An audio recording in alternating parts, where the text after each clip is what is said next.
And we will begin. Okay, so our topic for today is what happens when food mixes up. What happens when food mixes up? When you use different pots for different things. We use our dairy pot for meat. We mix up meat together with a dairy spoon. We have food splashing between pots.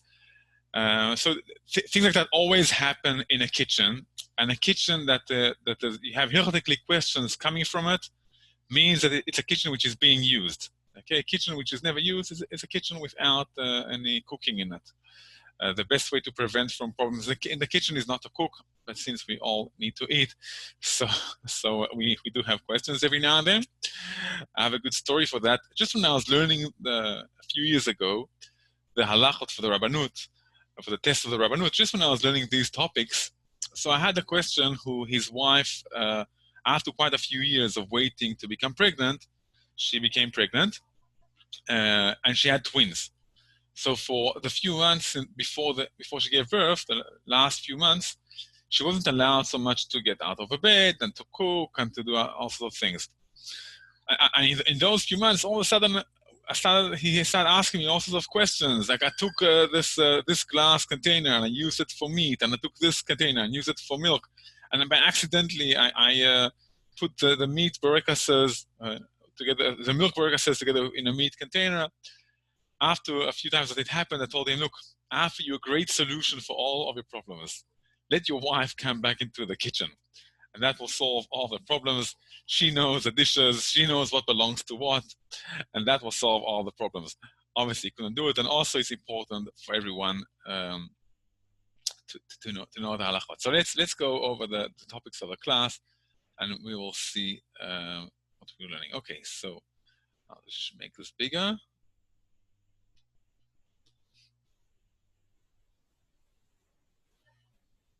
Let's go up.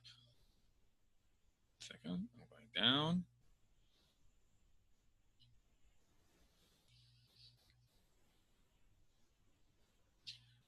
Okay, so here we have examples for questions we'll discuss in the next half an hour. I cooked the dairy in my meat pot. That happens every now and then. I mixed my chicken soup with a dairy spoon. That can happen quite often. I use a dairy cover with my meat pot. Also mixing covers can happen. I have in my resume, I have quite a few covers which I mixed up, and I'm sure most of us have a few covers that we mixed up.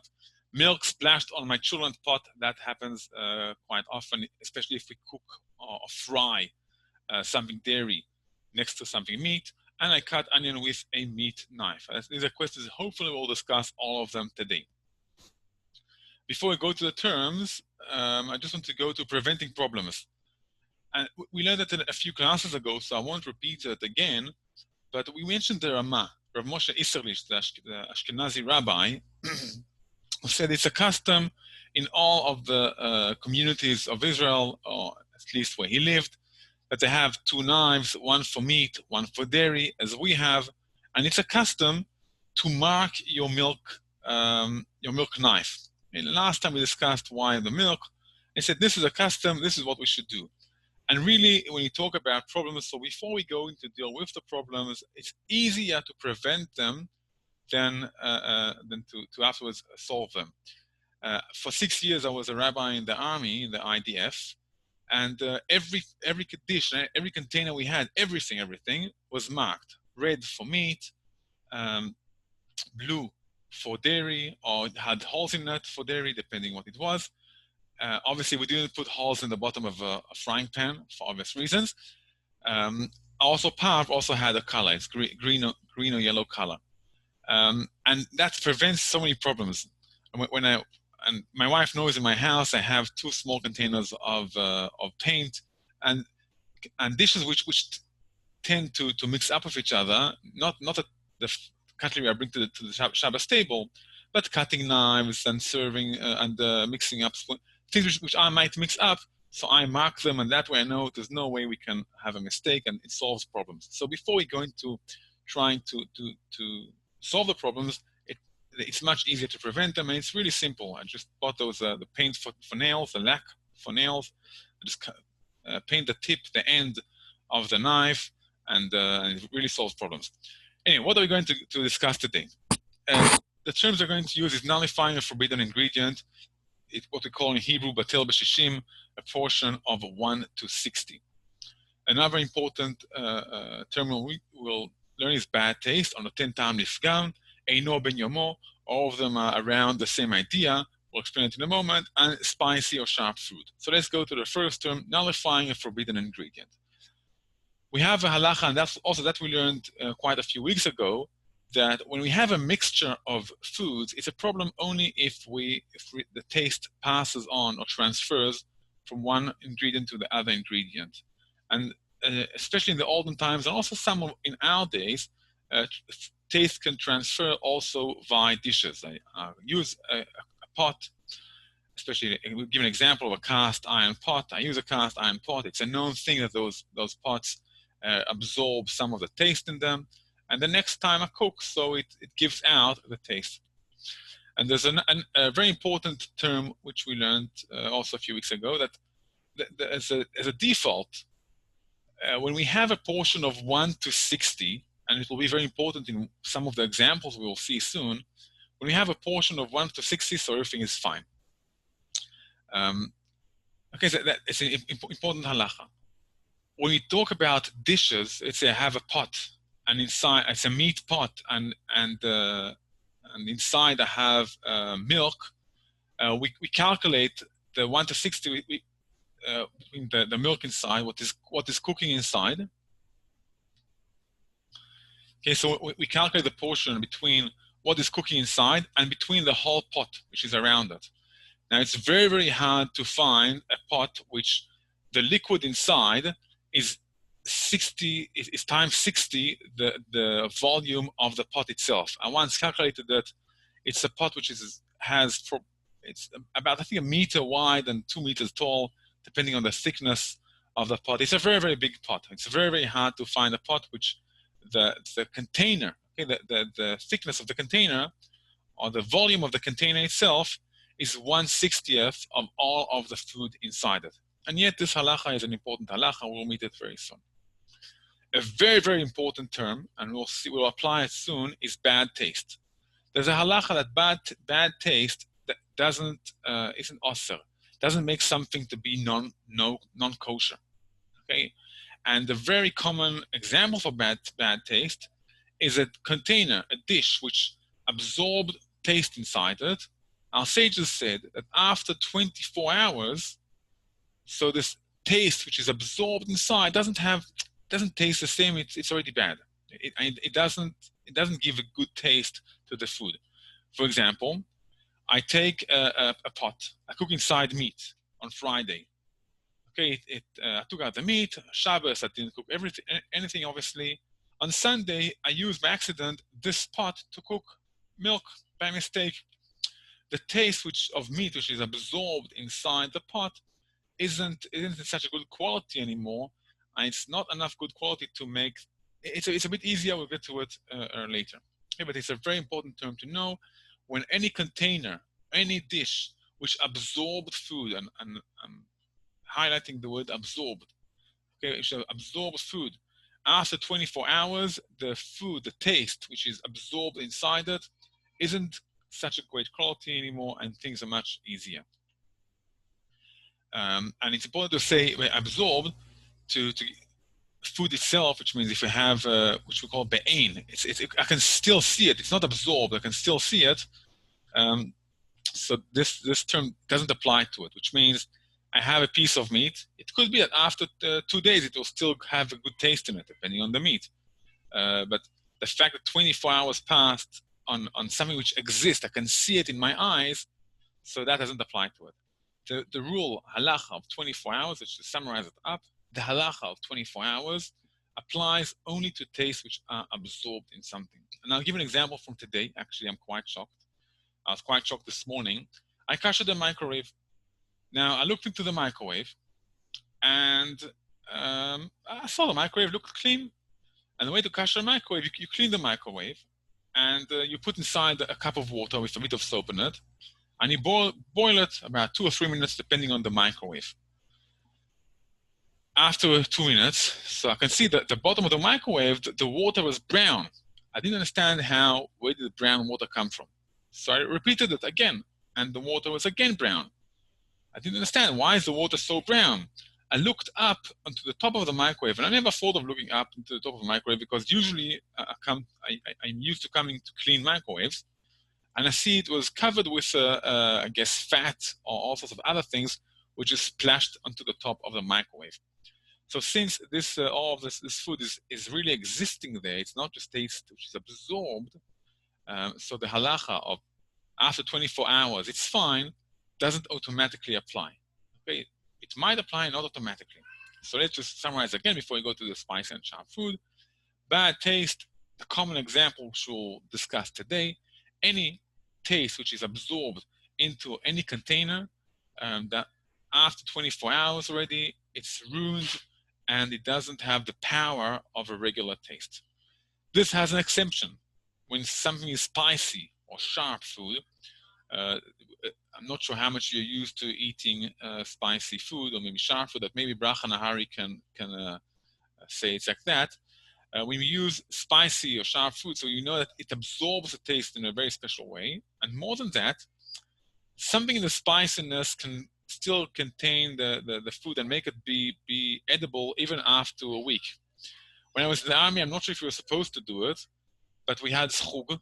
Schug is a very spicy dip made out of hot peppers, and the kitchen used to keep it inside the fridge. But when we used to take it out of the kitchen, so we used to just keep it out of the fridge, even in an open container for a week, and still eat it. Now, I'm not sure if it was so healthy, but it was so spicy and so maybe so sharp that even if it ruined a bit, you didn't really feel the fact that the taste ruined. And that, so if you take the bad taste, which is the second term, and the spicy or sharp food, spicy or sharp food means that the taste can still be good even after a long time. That's the terms. Now we're going to go into the practical questions. So before we go to the practical questions, any questions about the terms, so that's a good place to ask, and if not, so we'll go into the practical questions. No? Okay, great. So let's go into the, went over it. Okay, so when things mix up, usually taste can be transmitted, only and absorbed only with warm food. Okay, I'll give you an example. You used a mixer. You used a mixer to mix up cream. Okay, you mix up cream. It's cold. Okay, it's cold. You just take the mixer, you wash it, and everything's fine. It's parv. Maybe you shouldn't do it, so not to get mixed up. We talked about preventing problems, but hilchatically, the mixer, all the parts of the mixer, as soon as you cleaned it, it's parv. It was cold. Okay, it was cold, and food doesn't transmit and absorb in cold. Okay, only when we have something warm. We have two common exemptions for this rule. First is spicy foods with pressure. We already said that spicy has a power to absorb taste and to transmit taste, especially when pressure. The example I'm talking about is chopping, let's say an onion, which is a spicy food. So chopping the onion, and the onion, since it's spicy, it has a power to absorb the food from the taste from the knife. By the way, if you ever tried, I recommend not to try so much. It doesn't taste nice. Cut a watermelon after on a cutting board after you cut an onion. Okay, the taste of the onion still stays there. You really need to wash it well. Something with spicy foods absorbs taste, especially with pressure. We won't go too much into this topic. Just it's something to know that here it's really an example where we should prevent problems. It's easier to have a parv knife for cutting onions, okay, or cutting spicy foods. The common spicy food in your house, or in your usual house, is onions. The simplest thing to do is have a special knife, a parv knife for onions. That prevents many problems. It could be in other cases there won't be a problem, but just have a parv knife for onions. That really, really prevents problems. The second exemption of that taste can be absorbed is by pickling. Everyone who made brisket, or pickled brisket, pickled shoulder, pastrama, knows that we use it, leave it in water or brine for at least 24 hours. And when we leave something in liquid for 24 hours, it's considered in the halacha as if it is cooked. Okay, as if it is cooked.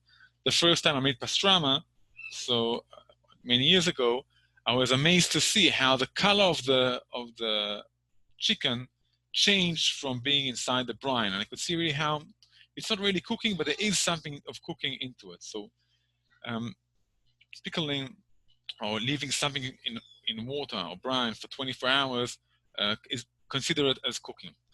So let's just go fast over what we learned now. Food or taste can be transmitted usually by only when something is warm. So the only way, or the common way to transmit taste is, and to absorb, make it to be absorbed, is by something warm or hot. I'll say hot, okay? We have two common exemptions, spicy foods and pickling. Now let's go into the halacha. So transmitting. I have a question, Rabbi. Yeah. When you said something about using a blender with something cold, like milk in there, and you wash it thoroughly, it becomes parve again. Yeah. The blender. Is that a blender that has a glass case, or what if it's plastic? Doesn't matter. Doesn't matter. Plastic. As long as you aren't using spicy food. No, I understand that. And as long as you aren't, let's say, leaving it inside that for 24 hours, okay, it can become fleishik or milchik only by cooking, by boiling water or very hot food. Okay. Okay. I don't know. I have another question. It's sort of distant to what you're talking about, but I wonder if it has a connection. A lot of times you'll see products in the grocery store that are marked parve, but there's a warning that says made on dairy equipment. Yeah. Now, is that a connection to what you're talking about? This is a great question. We discussed it last time, so we won't go deep into it. But it usually was saying that DE, dairy equipment. Okay, and then you shouldn't eat it together with meat.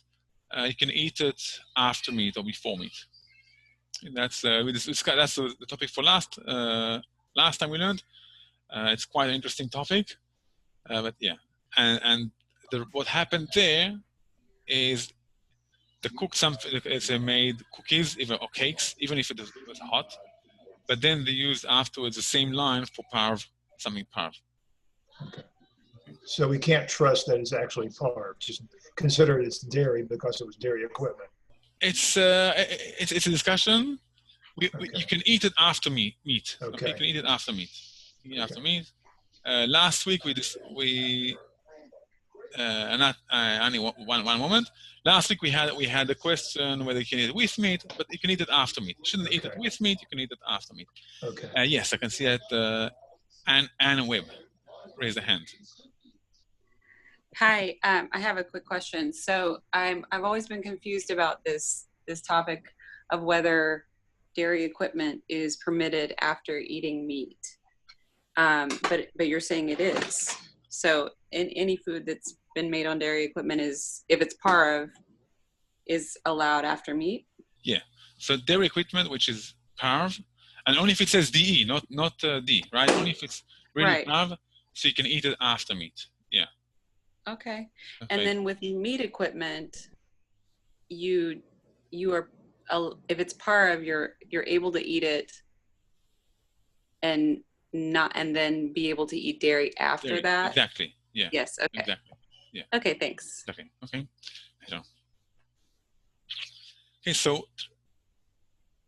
here I'll read the Shulchan Aruch in Hebrew, maybe in English. Can I read it in English? Here it's really touching the core of our topic. So I'll read the Shulchan Aruch. It's a very basic halacha. A pot in which meat was cooked. One may not cook in it milk. As we know, I have something which is meat. I can't cook inside milk. When we're talking, by the way, about dairy equipment and maybe meat equipment, the reason it's simpler because the food I cooked in it is parv. Okay, and here what happens if I mixed up and cooked milk inside this pot? So, and if one cooked milk in this pot within 24 hours before the taste became ruined, it is forbidden on account of giving taste. Okay, and one needs to measure, okay, for negative by 60 against the entire pot. Okay, which giving taste, we said by default, there's no taste if we have 60 portions of, let's say, kosher food against the 1 portion of the problematic food. Okay, so here we need 60 portions inside the pot, and we need against 1 portion of the pot itself. And as we mentioned beforehand, we measure the entire pot. Okay, we measure the entire pot. In very special cases, we do not, but generally speaking, we measure the entire pot. So if I cook, let's say, inside my frying pan, schnitzel, okay, and a few hours later, by mistake, I cooked inside a fried omelet with butter, okay? So here, I need inside the omelet, I need 60 times of omelet against all of the frying pan. Now, as I said, it is very rare to have such a thing. It's very, very rare to have such a thing. When we give examples of spoon, you can have it. But if it's sat for 24 hours before one cooked in it, okay, so as we said, the first case is when we cooked inside a pot before 24 hours passed. I cooked meat in the morning, milk in the evening. What happens if 24 hours already passed? So it's called in Hebrew noten ta'am nifgam, giving the terminal taste, and the food which is cooked in it is permitted. So the food cooked inside is permitted, and that is an important halacha to know. Most of the pots we have at home, since we don't cook so often, usually we have 24 hours between when we use the pots. And if by mistake I took my fleshik pot, my meat pot, and made inside it something milky, and 24 hours have passed, and by default, unless I know opposite, that's also important. By default, we assume 24 hours have passed. Okay, by default, 24 hours have passed. So the food will be kosher. Okay, the food will be kosher because 24 hours have passed. But let's look at the last line. The pot itself, okay, the pot itself is forbidden to cook in it either meat or dairy. Okay, so the pot itself, I can't cook inside it, not meat, not dairy. I can't cook inside this pot meat because I used it for milk. I can't cook inside that milk because I used it for meat. So I can't use this pot, not for meat, not for dairy. Okay, so we have here an interesting case where the pot itself is forbidden, but the food inside it is permitted. And that is if 24 hours have passed. This pot can be used off a parv. That's one option. Another option is to kasher the pot, and probably next time we'll learn about how to kasher pots. Not this next week we won't have a class, but the week afterwards we'll have a class, and we'll learn how to kasher pots. Most things are very easy to kasher. Okay, frying pans are a bit harder to kasher. I managed to ruin few times the frying pans, but most pots are very easy to kasher. And so this is a basic halacha, and this halacha applies to a pot, to a spoon, to a lid, anything which mixes up. Anything which mixes up. If 24 hours haven't passed since the last time I used it for meat, and let's say I cooked inside that milk, so there's a problem. I need 60 portions of kosher food against this pot. But if 24 hours have passed, so the pot is forbidden, but the food itself is permitted. I'll give a very common case. I use a spoon to mix up something. Okay, so I use a spoon to mix up something. Sometimes when I cook two things at the same time, when we are busy on the phone, we don't know what we do. I use a spoon to mix something, and so if the spoon wasn't used for 24 hours, the spoon I need to kasher it, but the food itself is kosher. If the spoon was used for 24 hours, in spoons, many times we do have 60 portions in the food against a spoon, especially if we're using a metal spoon, a thin metal spoon. So many times we do have 60 portions in the food against a spoon. Okay, so this is an important halacha, and the same will be for a lid. If I take a lid from one pot, move it to the other pot, we'll just go to it in just a moment. Generally speaking, a lid is just like the pot itself. Okay, so if I want to give a one rule, which is an important rule for any mixturing, any mixture between pots and food, if the pot was used in the last 24 hours, both food and the pot are problematic. If the pot was not used for meat in the last 24 hours, so the milk inside is kosher, and the pot isn't kosher, it needs to be kashrut. What about lids? I brought here the Rama. Rama is Ashkenazi comments on the Shulchan Aruch. It's very interesting. I'm not going to read all of it inside. He begins with the fact telling us that the lid is like the pot itself. The lid is like the pot itself. And then the Rama brings an opinion, we are going to go into it, that the lid is a bit more stringent about it. And he says it has no sense. Just what is interesting to see in what he writes, although he doesn't agree with being more stringent with lids, and he says there's no reason to it, he still says, yet I do it. I'm looking for the English translation. And this is how I behave according to the custom. Okay? And it is a restriction without reason, which is amazing to see. Okay, amazing to see. The Rama has a restriction which has, in his opinion, it doesn't have any reason at all. And yet he says, since this is a custom, this is what I do. Okay, I'm not going to go into the lid. Generally speaking, a clean lid or a lid is like the pot itself. Okay, a lid is like the pot. That's what the halacha, that's a common thing. A lid is like the pot. So the same as we said with the pot, if it was used in the last 24 hours, so there's a problem. And if it wasn't used for meat in the last 24 hours, so the lid itself needs to be kashrut, but the food is fine. Two important things with the lid. First thing, if I cover my food with a lid, there's a problem only when there's steam and when the steam is hot. Okay, if the water still didn't really get warmed up, okay, and there's no really steam inside it, or the steam isn't warm, so there's no problem. A lid is a problem only when the food is hot and the heat comes up and warms up the lid. That's the first thing. Second, the Rama says, what happens if the container is empty? Okay, let's say I took my meat pot. I poured inside water. There's only water inside. There's no meat. And then I put inside on it, or even it's still empty. Okay? I'm warming up my container, and then I put my lid on top of it. There's no food in between. There's just two dishes touching each other. And we learned that also last time. When two dishes touch each other without food, there's no problem, even if it's hot. Okay, so if, for example, I'll give another common example.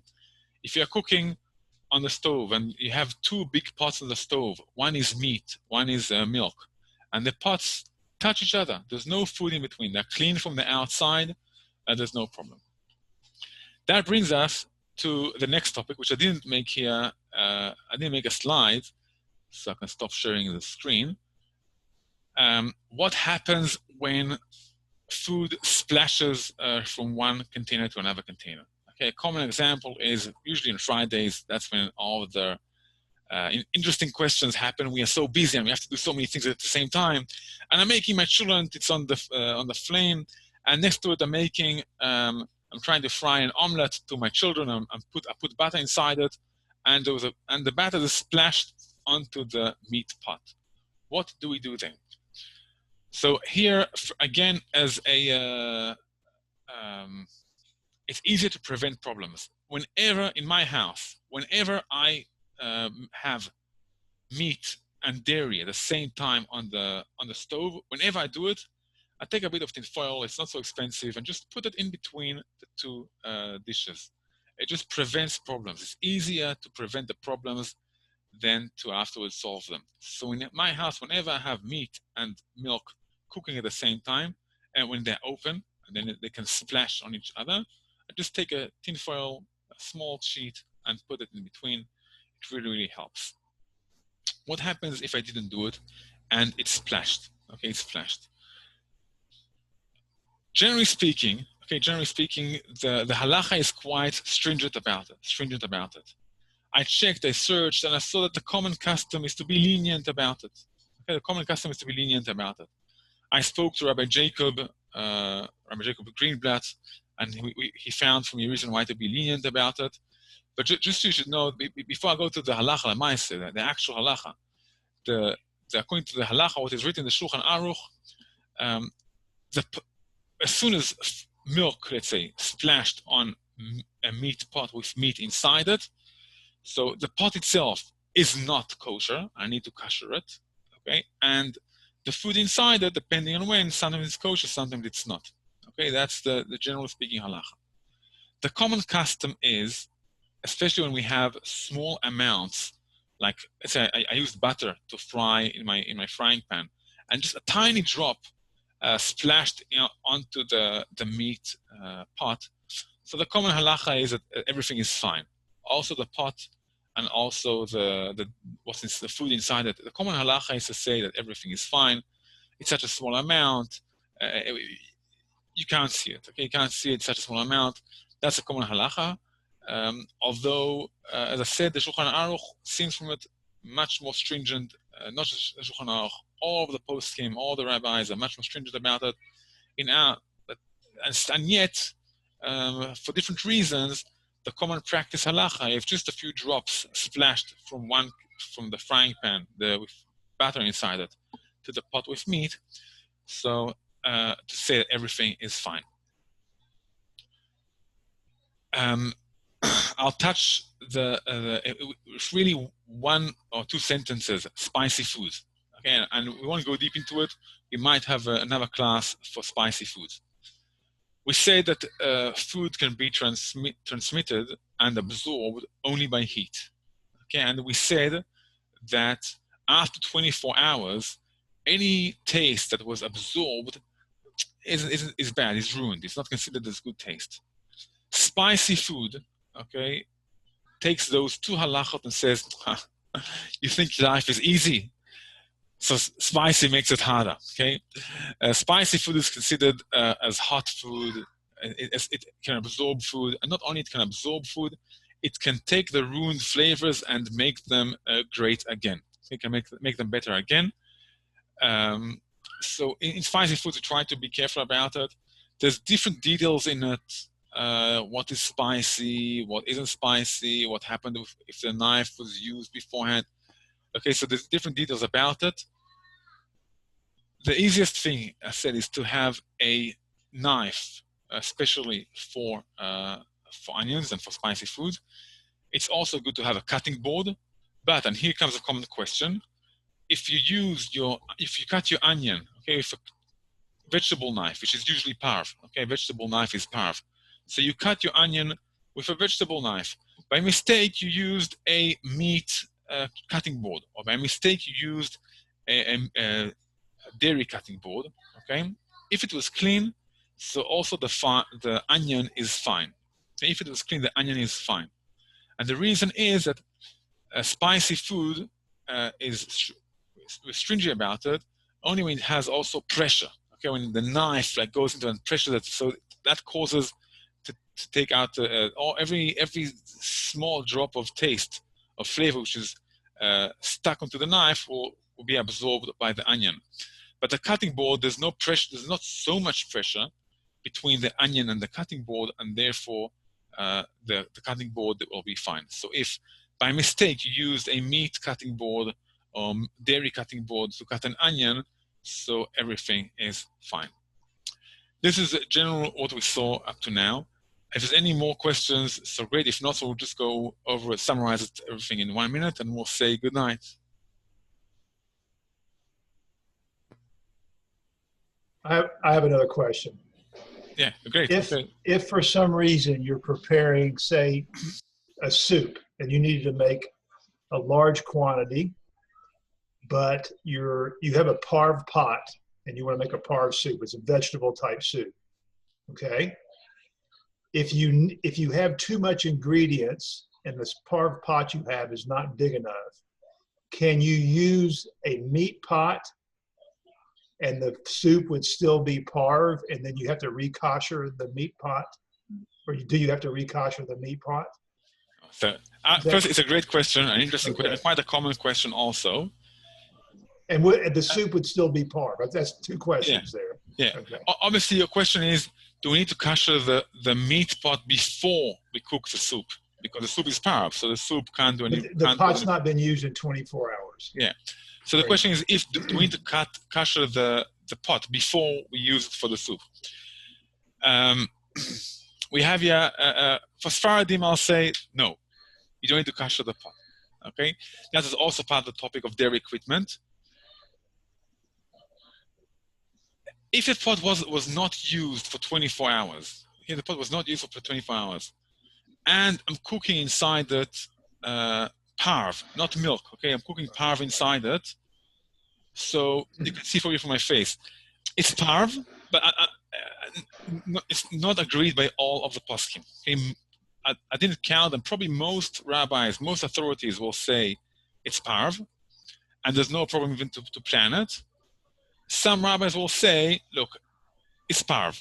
Okay, it's more than 24 hours, the soup is clean, the pot is clean, you're cooking something parve inside, there's no problem. So some rabbis will say, there's no problem, but don't plan to cook a parve pot, a parve soup inside a meat container, okay? Yet, if you aren't having it with milk, okay, if you aren't having it with milk, you're just having it before milk or after milk, so there's no problem at all. Okay, there's no problem at all. As we said beforehand, dairy equipment or meat equipment, it's the same.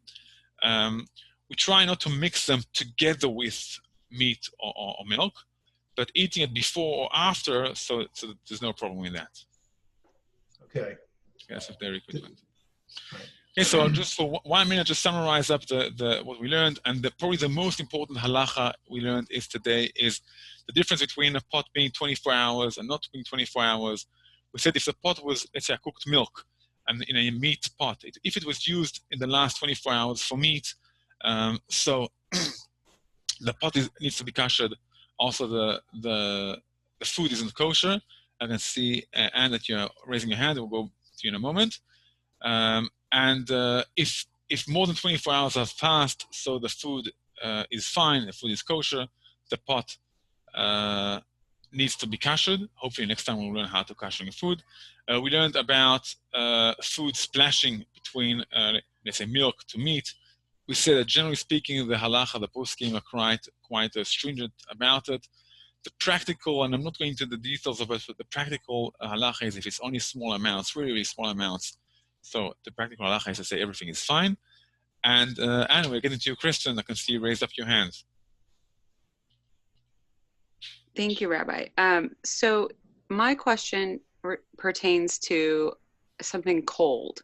So if I've always we've always sort of practiced, if we cut something parve, if we cut a cucumber up with a parve knife and cutting board, and then I store it in a dairy container, after 24 hours it becomes dairy? Is that here it's dry? Okay, it's a cucumber. Let's say not a cucumber, but let's say you took tomato. You took a soup. Okay, you took parve soup. Okay, and you put it inside a meat container. Mm-hmm. Okay, or dairy container. So the question is, if after 24 hours this soup will become dairy equipment. It will become dairy equipment. Okay, dairy equipment. Yeah. Okay. So anything like that, like a tomato, but an onion. So onions is different. As soon as I said, we said onions and pressure, cutting onions. Yeah. Okay, that's already a problem. It becomes dairy. A common problem which could be someone cut onions with a meat knife. Okay, and then they use this onion for a quiche, for dairy quiche. Okay, and that onion is considered as meat, since we said spicy food and pressure really is considered in the halacha to really absorb the taste. If you take these onions and put them into a quiche with milk, this creates problems. Although it's on equipment, this creates problems. Right. Okay, so but as far as 24 hours go, so if you have something that's not sharp and you put it in the fridge in a dairy container, it becomes, is 24 hours the time period that it becomes dairy equipment? Yeah. Or meat equipment? Yeah. Okay. But the maximum it can become dairy equipment. It can't become dairy because it's not with milk. It can become dairy equipment. Yeah. Okay, good. Part of dairy equipment. So maybe something can happen sometimes. Again, on Fridays, let's say we go out for Shabbos, and just before Shabbos we used our mixer to make a nice ice cream, and we threw all the dishes into the sink without washing it, and it still has dairy on it. And then when we come back home after Shabbos, after 24 hours, so although it's cold, since it's been sitting in it for 24 hours, these containers are now considered dairy. That could be an example. Okay, right. Okay, thank you. Great. Okay, so happy to see you. And we have this class if you want to every week. Apart from next week, we won't have a class. And hope we learn from it. And so have a great night. And good to see you.